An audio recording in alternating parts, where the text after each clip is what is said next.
और अब आपको सीधे लिए चलते हैं संस्कार धानी जबलपुर, जहां मध्य प्रदेश के मुखिया पहुंचे हुए हैं कार्यक्रम स्थल पर। और देखिए मंच पर वह मौजूद हैं जहां वर्ल्ड रामायण कॉन्फ्रेंस, इस बीच सीएम डॉक्टर मोहन यादव करेंगे, साथ में हमारे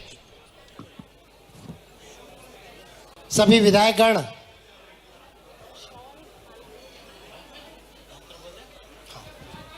ओम चंद्रमा मनसो जातः चक्षुः सूर्यो अजायत श्रोत्राद् वायुश्च प्राणश्च मुखादग्निरजायत।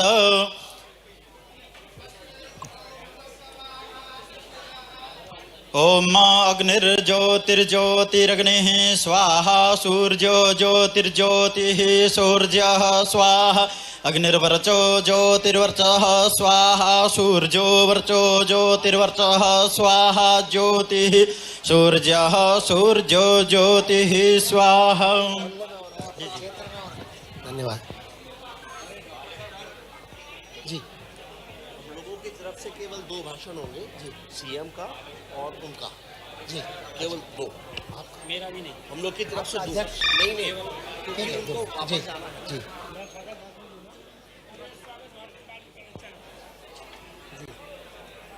आप बता दीजिए कि मैंने मना किया जी जी। अध्यक्ष जी, प्रेरणा से हम कार्यक्रम दीप प्रज्वलन हुआ। अब मैं अनुरोध करूंगा कि मंच पर जो अतिथि हैं उनका स्वागत करें।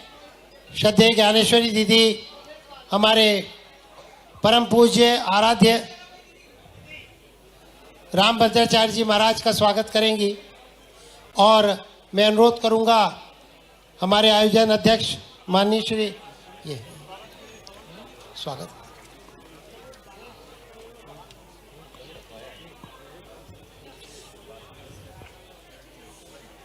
माननीय मुख्यमंत्री जी का स्वागत। और हमारा जो वर्ल्ड रामायण कॉन्फ्रेंस का अंगवस्त्र है वो पहनाएंगे सारस्वत अतिथि माननीय श्री गजेंद्र सिंह शेखावत जी, जिनके साथ हम 1.5 साल से चर्चा कर रहे हैं। वे माननीय सांसद सुमित्रा वाल्मीकि जी,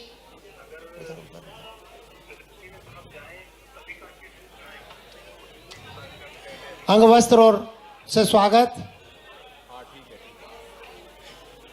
हमारे इस सभा के अध्यक्ष उद्घाटन सत्र के माननीय श्री हमारे लोकप्रिय मंत्री श्री राकेश सिंह जी का स्वागत। और जो यहाँ पर कार्यक्रम हो रहा है उसके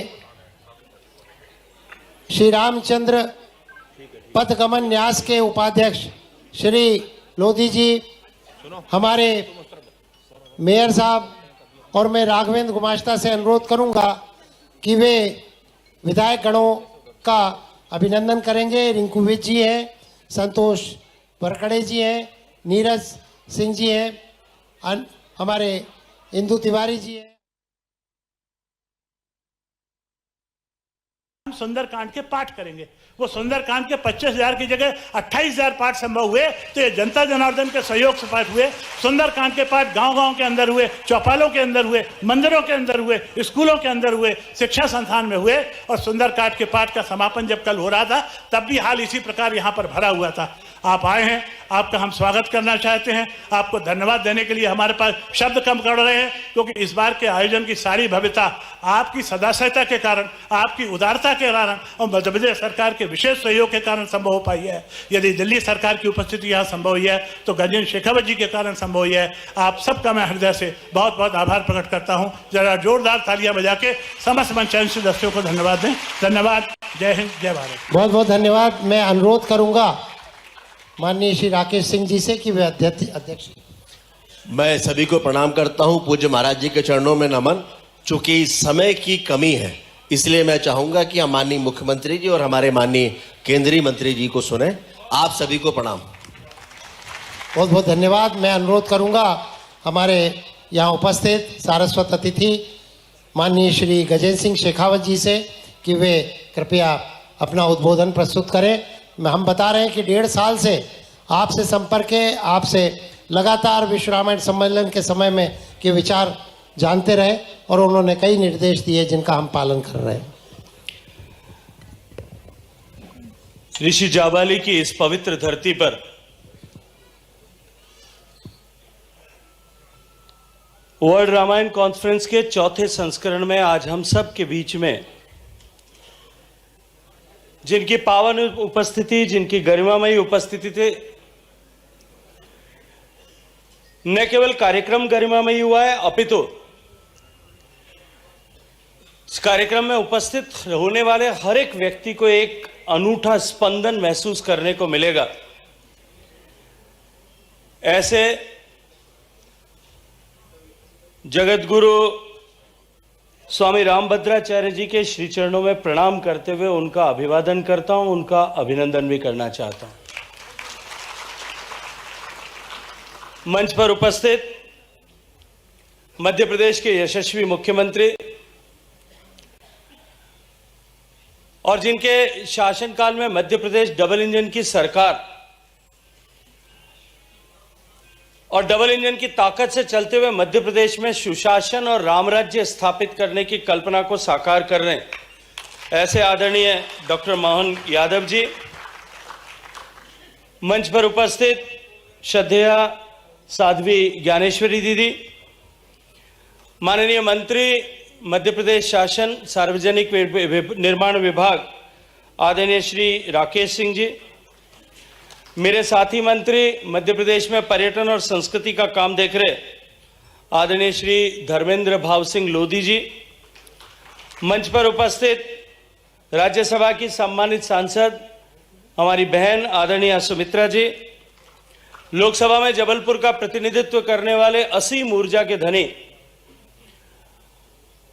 और निरंतर सक्रिय रह करके जबलपुर की आवाज को संसद में और संसद के अतिरिक्त देश के विभिन्न विभागों में मंत्रियों के सामने जाकर के उठाने वाले मेरे मित्र श्री आशीष दुबे जी, मंच पर उपस्थित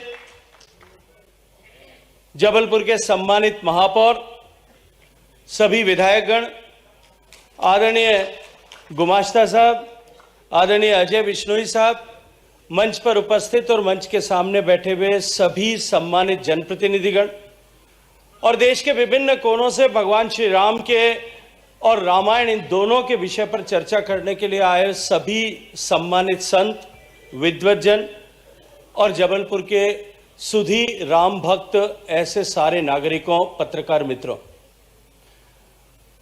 मैं ये अवसर प्रदान करने के लिए आदरणीय अजय बिश्नोई साहब को, आदरणीय गुमाश्ता जी को, इन सबको हृदय पूर्वक धन्यवाद करता हूं कि मुझे आग्रह की सीमा से भी आगे बढ़ करके आज यहां आप सब के बीच में उपस्थित आने के लिए इन्होंने मजबूर किया, कंपेल किया। लेकिन ये सौभाग्य कि मुझे स्वामी रामभद्राचार्य जी के दर्शन करने का सौभाग्य मिला।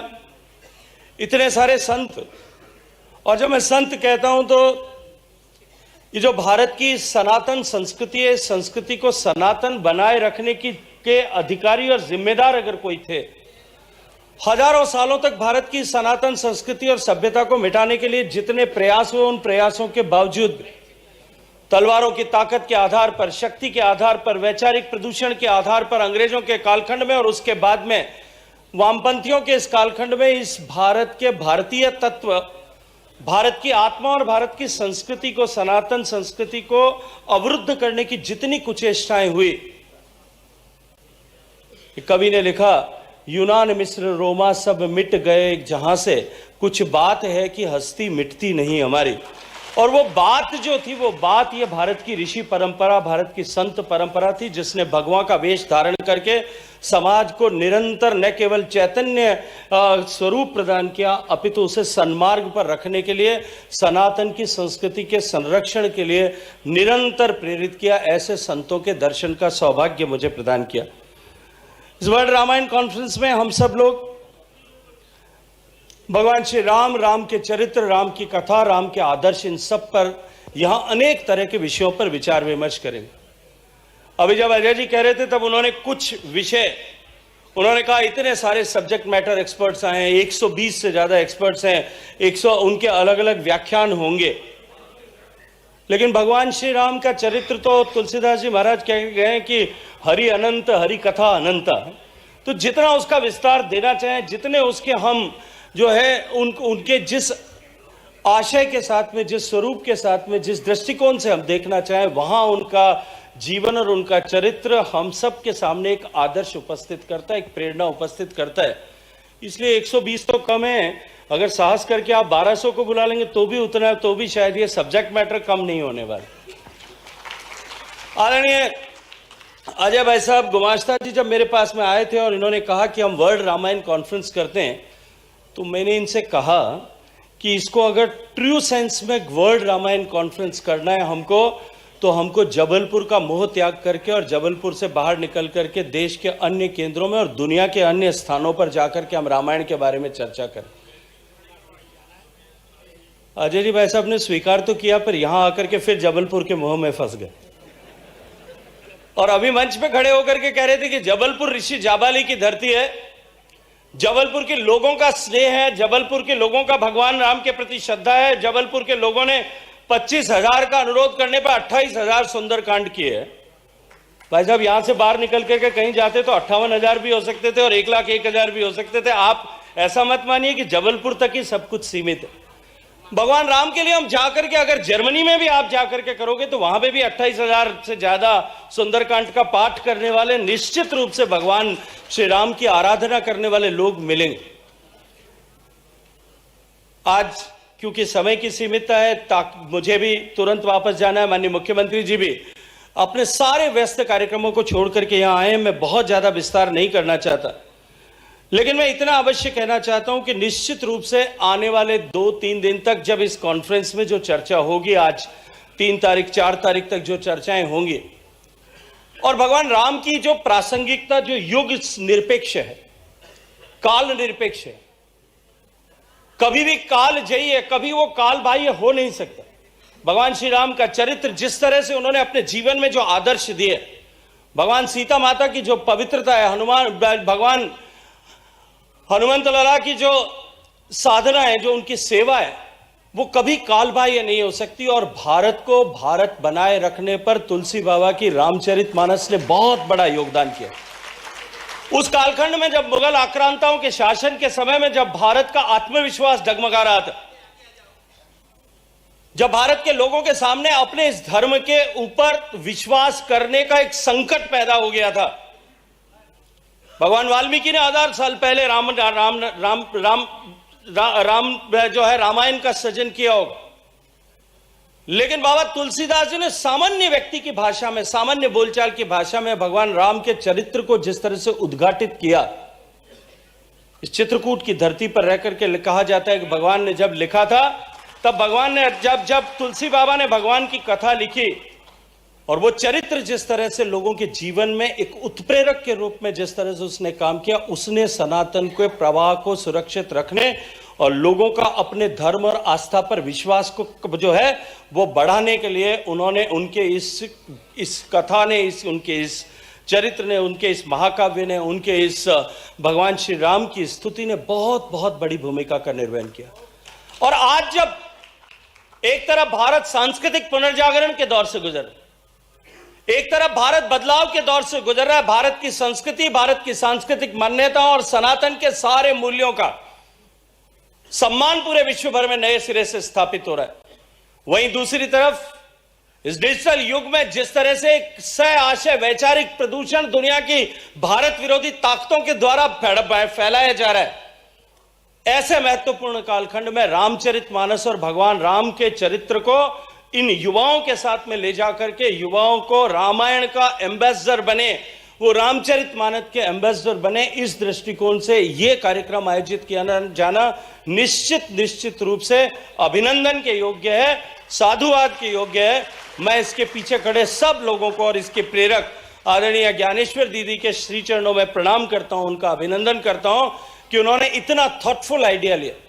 क्योंकि आज जब रामायण को जब भगवान श्री राम के चरित्र को, रामायण को केवल अध्ययन करने की आवश्यकता नहीं है। आज आवश्यकता केवल भगवान श्री राम के चरित्र को याद करने की नहीं है, उसको अपने जीवन में उतारने की जब महती आवश्यकता है। ऐसे कालखंड में जब हम सब लोग एक सांस्कृतिक चेतना के नए युग से दौर से गुजर रहे हैं, तब हम रामायण को ग्रंथ से बाहर निकल करके साधना के स्वरूप में किस तरह से परिवर्तित करें, जीवन में उतारें, उस दिशा में आगे बढ़ने के लिए ये आज का आयोजन और अब से आगे 3 दिन तक होने वाली कॉन्फ्रेंस निश्चित रूप से उपयोगी होगी।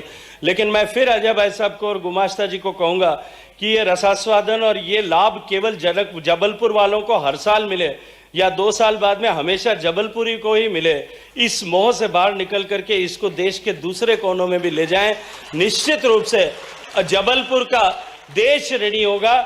जबलपुर की इस चेतना का ऋण जो है समाज पूरे देश भर में, दुनिया भर में जहां कहीं भी जाएंगे वहां समाज ऋणी होगा। इस अपेक्षा के साथ में एक बार पुनः धन्यवाद, अभिनंदन करते हुए आप सबको प्रणाम करता हूं। आप सबको बहुत बहुत सारा साधुवाद। जय जय Shri Ram.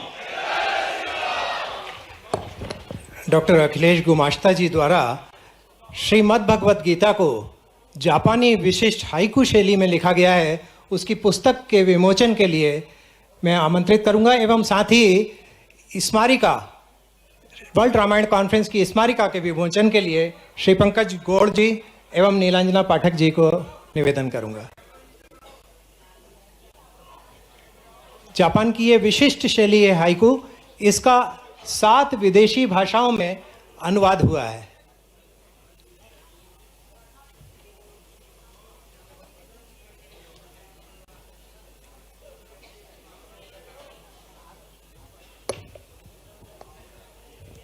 Translated in 7 foreign languages in poetic style, written by Dr.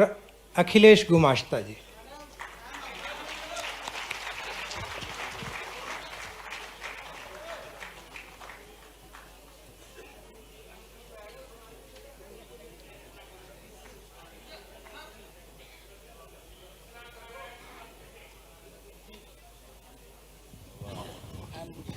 I'm very satisfied. मैं Very satisfied, and I'm blessing for your golden future. Thank you. मैं अब अनुरोध करूंगा हमारे माननीय मुख्यमंत्री जी से, बिना समय, उनका समय कम है, हम लोग तो ज़्यादा चाहते।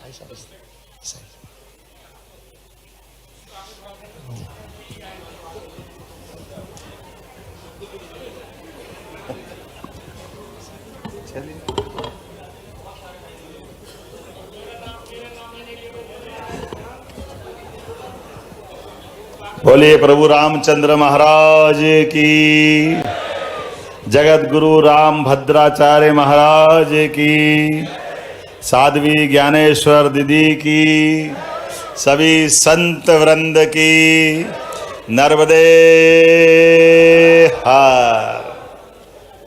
जाबाली ऋषि का ये पवित्र धाम और भाग्य इतना अच्छा, अंतर्राष्ट्रीय रामायण उत्सव और भारत सरकार सहित अलग अलग स्थानों से, देश देश से, अलग अलग भाव से आए हुए सभी हमारे महानुभाव मंच पर मौजूद माननीय मंत्री, भारत सरकार जो संस्कृति और पर्यटन दोनों का दायित्व का निर्वहन कर रहे हैं और बहुत सुंदर व्याख्या करते हुए हमारे इस स्थान को दोनों दृष्टि से महत्व आपने बढ़ाया है। आज ऐसा लग रहा था हमको कि हमारे गजेंद्र जी सच में हमारे संस्कृति के संवाहक करके सही में मोदी जी ने जो चयन किया वो वास्तव में सुयोग्य प्रकार से। मैं महाराज जी का आपने आशीर्वाद लिया, मैं भी बधाई देना चाहूँगा माननीय मंत्री जी को, मध्य प्रदेश सरकार की ओर से बधाई, जोरदार अभिनंदन आप सबकी ओर से। इस अवसर पर माननीय राकेश सिंह जी, हमारे सबके चहेते नेता और लोकप्रिय पीढ़ी मंत्री माननीय राकेश सिंह जी का भी अभिनंदन। अब आप ताली सबके लिए बजाते जाओ। धर्मेंद्र लोधी जी के लिए भी, माननीय अजय भैया जब बोलते हैं जो तथ्यपरक बात रखते हैं तो एक अलग आनंद आ जाता है, लेकिन समय कम पड़ रहा, तो थोड़ा इशारा करना पड़ रहा था। ये कार्यक्रम तो बहुत अच्छा बना है, लेकिन ये घड़ी किसी के बस की बात नहीं है। समय की सीमाओं के कारण से हम बीच में माननीय मंत्री जी और मैंने माननीय महाराज जी से और आप सबसे अनुमति ले रहे हैं, क्योंकि आप माननीय केंद्रीय मंत्री जी को भी 6 बजे के पहले फ्लाइट से निकलना रहेगा। और हमने कहा इसलिए महाराज जी का आशीर्वाद, महाराज जी ने एक बात के लिए अनुमति जरूर दी है कि 2 शब्द मेरे सुन के जाना फिर निकलना, तो मैं अब इस बीच में ज़्यादा बाधा न बनते हुए आज ये पूरा मंच जोरदार अभिनंदन कर दे सारे मंच के लिए। माननीय सुमित्रा जी, आशीष जी, जगत बहादुर जी, अशोक रोहाणी जी, सुशील तिवारी जी, अभिलाष पांडे जी, नीरज लोधी जी, संतोष बरकड़े जी और बाकी सारे हमारे इस अवसर पर सम्मानीय अतिथिगण, आगंतुक आमंत्रित अतिथिगण, आप सब कई जन्मों के पुण्य से वास्तव में भारत का स्वरूप बनाए रखने के लिए, वैसे तो 33 करोड़ देवी देवता हमारे हैं, लेकिन भगवान राम और कृष्ण के माध्यम से दुनिया के अंदर भारत की जो पहचान बनी, वाकई दोनों का अपना योगदान। भगवान राम ने ये जो हम कहते हैं कि भारत विश्वगुरु बनना चाहता है, तो विश्वगुरु बनने चाहने में कोई किसी की भौगोलिक सीमाओं पे अतिक्रमण करके कोई अधिसत्ता नहीं बनाना। सच में जहां अंधेरा है वहां प्रकाश फैलाने का नाम सनातन संस्कृति है। और उसी भाव से हमारे अपने ये दोनों आदर्श, लगभग 17 लाख साल का अंतर है दोनों के जन्म से। भगवान राम का माना जाता है कि 16-17 लाख साल पहले घटना हुई, लेकिन भगवान राम के जीवन से सारे पारिवारिक से लेकर के हर एक उलझे सुलझे प्रश्नों के उत्तर भगवान राम के जीवन काल से हमको मिलते हैं। और भगवान राम के जीवन काल में भी और गौर करोगे तो ये हमारा सच में परम पूज्य राम भद्राचार्य जी का मध्य में हमको आशीर्वाद देना उस काल पे वापस ले जाके खड़ा कर देता है। जिस काल की हम बात करें, भगवान श्री राम लक्ष्मण जी महाराज दशरथ के राजमहल में आनंद के साथ अपनी शिक्षा दीक्षा के बाद वो अपना जीवन जी रहे हैं, लेकिन संत की दृष्टि युग दृष्टा के नाते से कैसे होती है, भविष्य की पौध के लिए उनको चैलेंज के लिए भी और आने वाले समय के लिए तैयार करने की दृष्टि कितनी अलग प्रकार की होती है। हम कभी कल्पना करें महाराज दशरथ के उस दरबार में और उनकी सेना और सारी व्यवस्थाओं में मारी सुबाहु वन के अंदर यज्ञ करने में बाधा बन रहे, ताड़का तांडव कर रही है, यज्ञ में परेशानी आ रही है। ऐसे कष्ट के काल में महाराज दशरथ विश्वामित्र जी जब आते हैं तो सारे प्रयास करते हैं, मैं चलता हूं, मेरी सेना ले जाओ, कुछ भी कर लो, मेरे सुकुमार बालक बने। जबकि संत दृष्टि भविष्य में भगवान राम को श्री राम बनाना है, तो उन्होंने कहा कुछ नहीं चाहिए, केवल राम लक्ष्मण चाहिए। ये जो अद्भुत उनका अपना दृष्टिकोण था। कभी कल्पना करें कि भगवान के भाग्य में था कि विश्वामित्र जी के साथ जाना हो जाए, कोई कारण से महाराज दशरथ का वो सारे प्रयास भगवान ने वो तो लीला करी है, लेकिन हम देखो कि महाराज विश्वामित्र जी ने यज्ञ भी पूरा हो गया, मारीच मारे गए, सुबाहु मारे गए, ताड़का मारी गई, एक बड़ा लक्ष्य प्राप्त कर लिया। तो और बड़ा लक्ष्य महाराज जनक ने स्वयंवर कराया है, और माता का वरण करने का वो स्वयंवर का कठिन काल दुनिया भर के योद्धाओं के बीच ले जाने का जो सामर्थ्य था, ये सदैव से भारत इसीलिए हमारे संत ऋषियों पे गर्व करता, गौरव करता है। हम केवल ये याद कर लें, अगर वहां से कदम जनक नंदन की तरफ नहीं बढ़ते, महाराज जिस प्रकार से स्वयंवर के बाद दुनिया में डंका बजता है, माता सीता के साथ भगवान श्री राम का विवाह और आने वाले तमाम महारथियों के बीच जो परिचय श्री राम भगवान का होता है, और भगवान का जो उस समय अपना बगैर सेना के, बगैर कोई साधन के, बगैर व्यवस्था के दुनिया के अंदर अपना जिस प्रकार से उनका एक रूप आ जाया जाता है, वो पराक्रम की भी पराकाष्ठा कर देता है। वो आनंद में दुनिया भर को डुबा देता कि हाँ, आज इस पृथ्वी लोक पर एक ऐसे राजकुमार अपने व्यवस्थाओं के आधार पर, जिनने अपने संसाधनों की तरफ नहीं देखा, केवल सामर्थ्य से, अपने बुद्धि पराक्रम बल से न केवल स्वयंवर को जीता, बल्कि बाद की कथा रामायण में हमने सबने देखा है कि बाद के वनवास काल में जब दो बड़े बड़े काम कर दिए बगैर सेना के, तो फिर कौन से जंगल में सेना की जरूरत पड़ती। फिर रावण हो के रावण के कोई और भी हो, सबको ठिकाने लगाने का पराक्रम तो दुनिया ने देख ही लिया था। बचा क्या था भगवान राम के हाथों। लेकिन भगवान राम का वाकई वो जो दौर है, केवल युद्ध नहीं, मित्रता के लिए भी, मित्रता के लिए, निषाद राज के लिए, सबरी माता के लिए, हम सबके लिए शासक का कितना सुंदर संदेश दिया कि हमारे लिए सभी, हमारे गिरिवासी, वनवासी, आदिवासी जो भी है, सबको गले लगा सकते। और इतने भगवान राम का, बाप रे, कल्पना करो उस कद में, लेकिन झूठे बेर भी कितने प्रेम से खाते हैं भगवान राम। इसलिए जीवन में मरते मरते भी श्री राम का जो आनंद आता है वो प्रेम का ही तो कारण है, जिसके कारण से अपना जीवन धन्य हो जाता है। कितने प्रकार से भगवान राम को जाना जाए, ये रामायण में सब बताया गया है। इसलिए देश की सीमाओं को तोड़ करके दुनिया के अंदर जीवन के हर एक पक्ष में जब भी हम अपने रिश्तों की परीक्षा का मौका आए, केवल राम राज्य को याद कर लो, हमको सब कुछ मिल जाता है। ऐसे पवित्र रामायण का वाकई युगों युगों तक इतिहास भी रहेगा। जब तक भारतवर्ष है, दुनिया में पृथ्वी का अस्तित्व है, तब तक भगवान राम की गाथाओं के माध्यम से संसार सदैव लाभान्वित होता रहेगा। मैं आज के इस अवसर पर मध्य प्रदेश सरकार की ओर से इस रामायण सम्मेलन के अवसर पर सबको शुभकामना देता हूँ, बधाई देता हूँ। और महाराज जी यहाँ विराजमान है तो मैं धृष्टता कर रहा हूँ बोलते बोलते, क्योंकि महाराज जी जब बोले तो केवल सुनते रहो, ऐसा आनंद आता है उनको सुनते हुए। और महाराज जी आज इस बात के भी प्रमाण है, 550 साल का संघर्ष अयोध्या का हुआ था, लेकिन महाराज जी ने अपनी उपस्थिति से सुप्रीम कोर्ट, अच्छा सर्वोच्च न्यायालय में भी तर्क शक्ति के बलबूते पर भगवान राम का भव्य दिव्य मंदिर बनाने का मार्ग प्रशस्त किया था। यह हमारे लिए सौभाग्य की बात है। सच में आज का हमारा रामायण सम्मेलन सफल हो गया। महाराज जी, ये जबलपुर भी ऐसा भाग्यशाली नगर है।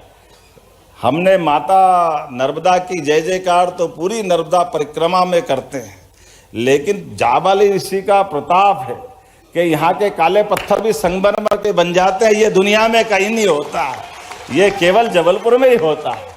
ऐसे उज्जवल धवल मन के चरित्र के पक्के अच्छे भाव स्वभाव वाली इस प्रकृति की लीला में इससे बड़ा प्रमाण क्या हो सकता है। हम सब सौभाग्यशाली हैं। आज का ये पूरा आयोजन हो रहा है। मैं विनम्रता के साथ थोड़ा सा महाराज को सुनकर जल्दी जाने की आपसे अनुमति भी चाहता हूं और उम्मीद करता हूं कि ये अपना आयोजन अपनी पूरी गरिमा गौरव के साथ धूमधाम से अच्छे से संपन्न होगा।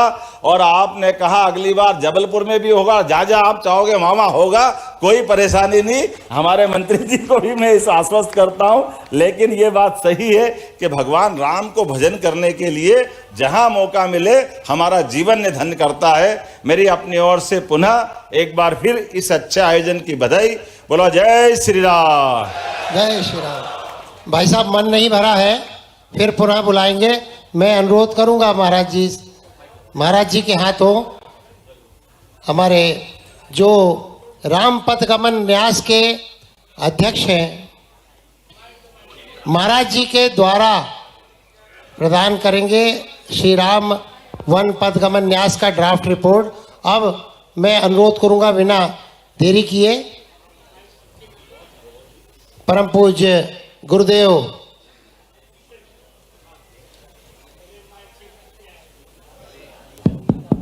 श्री रामाय रामभद्राय रामचंद्राय वेदसे रघुनाथाय नाथाय श्री सीताया पतये नमः।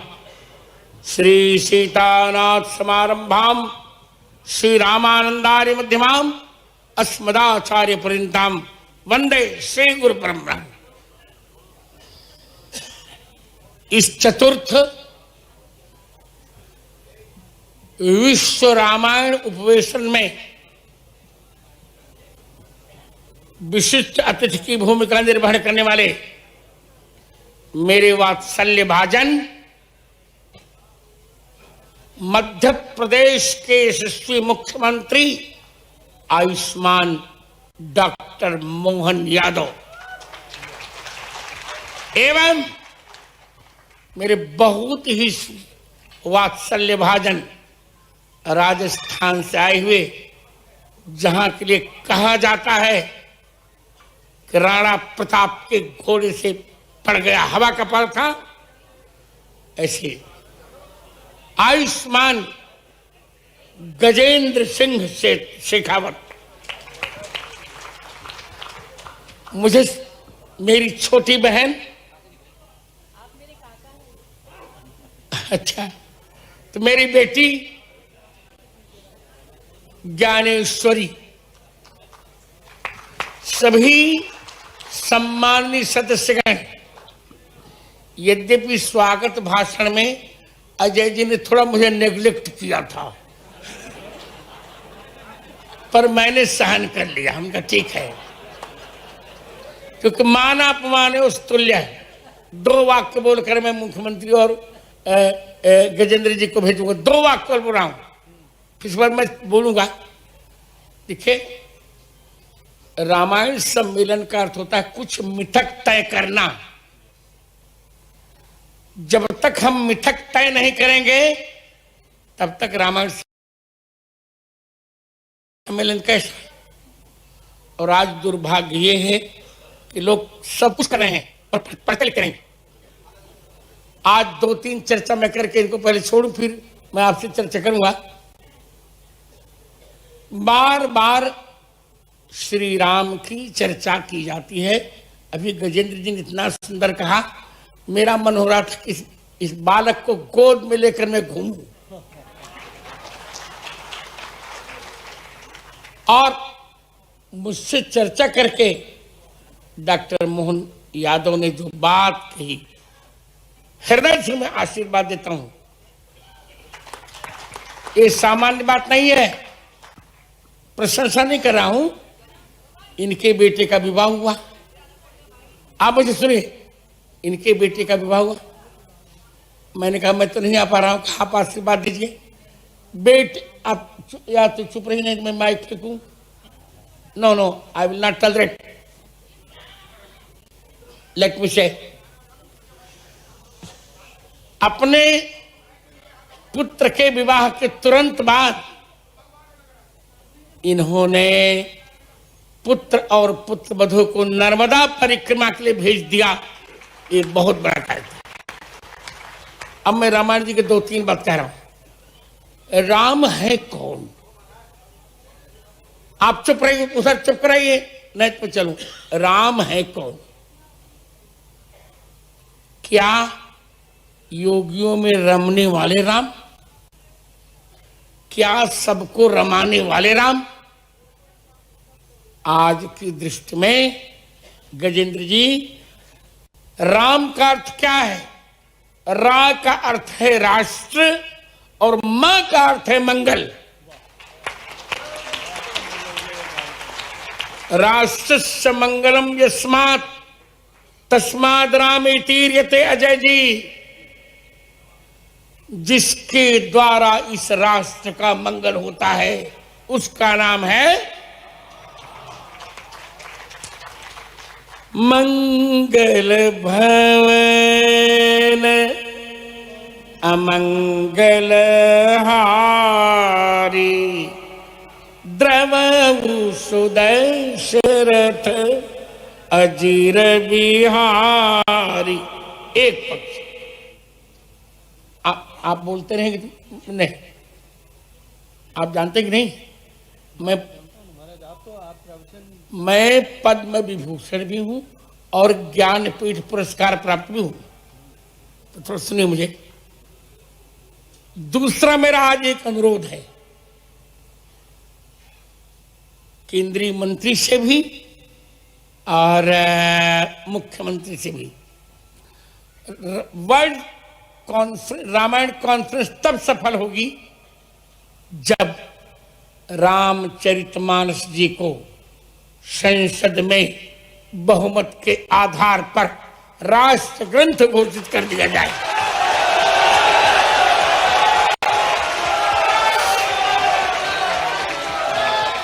आप मेरी बात सुनिए, क्यों राष्ट्र ग्रंथ घोषित कर दिया जाए? 2-3 कारण है। प्रायः नीतिगत प्रकरणों में मोदी जी मुझसे चर्चा करते हैं, ये सत्य है। जब ऑपरेशन सिंदूर हुआ था और पहलगांव के घटना के पश्चात सारा भारत क्रुद्ध था, चर्चाएं प्रारंभ हुई। मैंने कहा इसका दंड यह है कि जो रन हमें चारे को लड़ाई सुखे निकाल के लो, दंड दो, उचित दंड दो। रक्षा मंत्री जी ने कहा आधार क्या होगा? मैंने कहा सुंदरकांड के 23वें दोहे की 5वीं पंक्ति आधार होगी, जिन मुहि मारे तिन मैं मारा।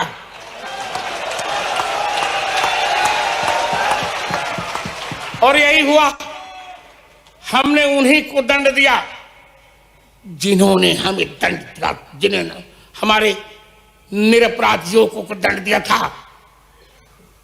हमने ऑपरेशन सिंदूर में 22 मिनट के अंदर अंदर उन शत्रुओं के सारे मनसूबों को धूल धूसरित किया था।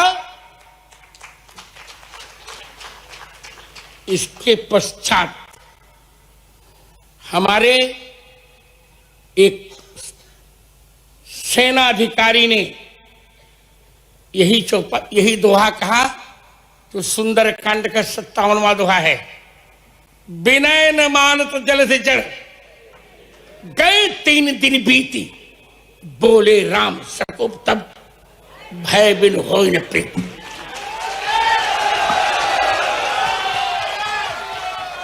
दो 3 वाक्य और केवल 3 वाक्य। बंद करो, ओम शांति शांति शांति बुद्धों का नारा हो चुका, अब तो ओम क्रांति क्रांति क्रांति। रामचरितमानस को हमें राष्ट्र ग्रंथ घोषित करना चाहिए। यदि मोदी जी गांधी जी के भक्त हैं, विपक्षी लोग भी भक्त होंगे, है ही हैं।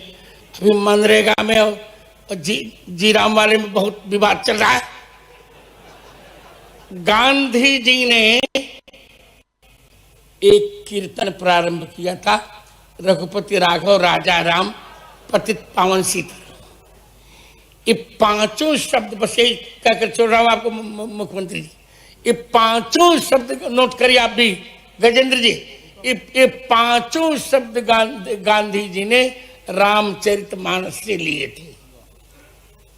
पहले रघुपति नोट करते जाइए नंबर, रामचरितमानस बालकांड दोहा क्रमांक 8 पंक्ति क्रमांक 5, करण चहो रघुपति गुण गाहा, राघव राघव चुप रहो, राघव गीता प्रसिद्ध नहीं छपा, हमने अपनी प्रामाणिक प्रति छापा है। रामचरितमानस उत्तरकांड दोहा क्रमांक 3 ख, उतरी कहो प्रभु पुष्प कही, तुम कुबेर पह जाओ, उर्धरि राघव चरण चले सो, हर्ष बिरह अतिताओ। यहां राघव रघुपति राघव। तीसरा वाक्य क्या है उनका, राजा राम।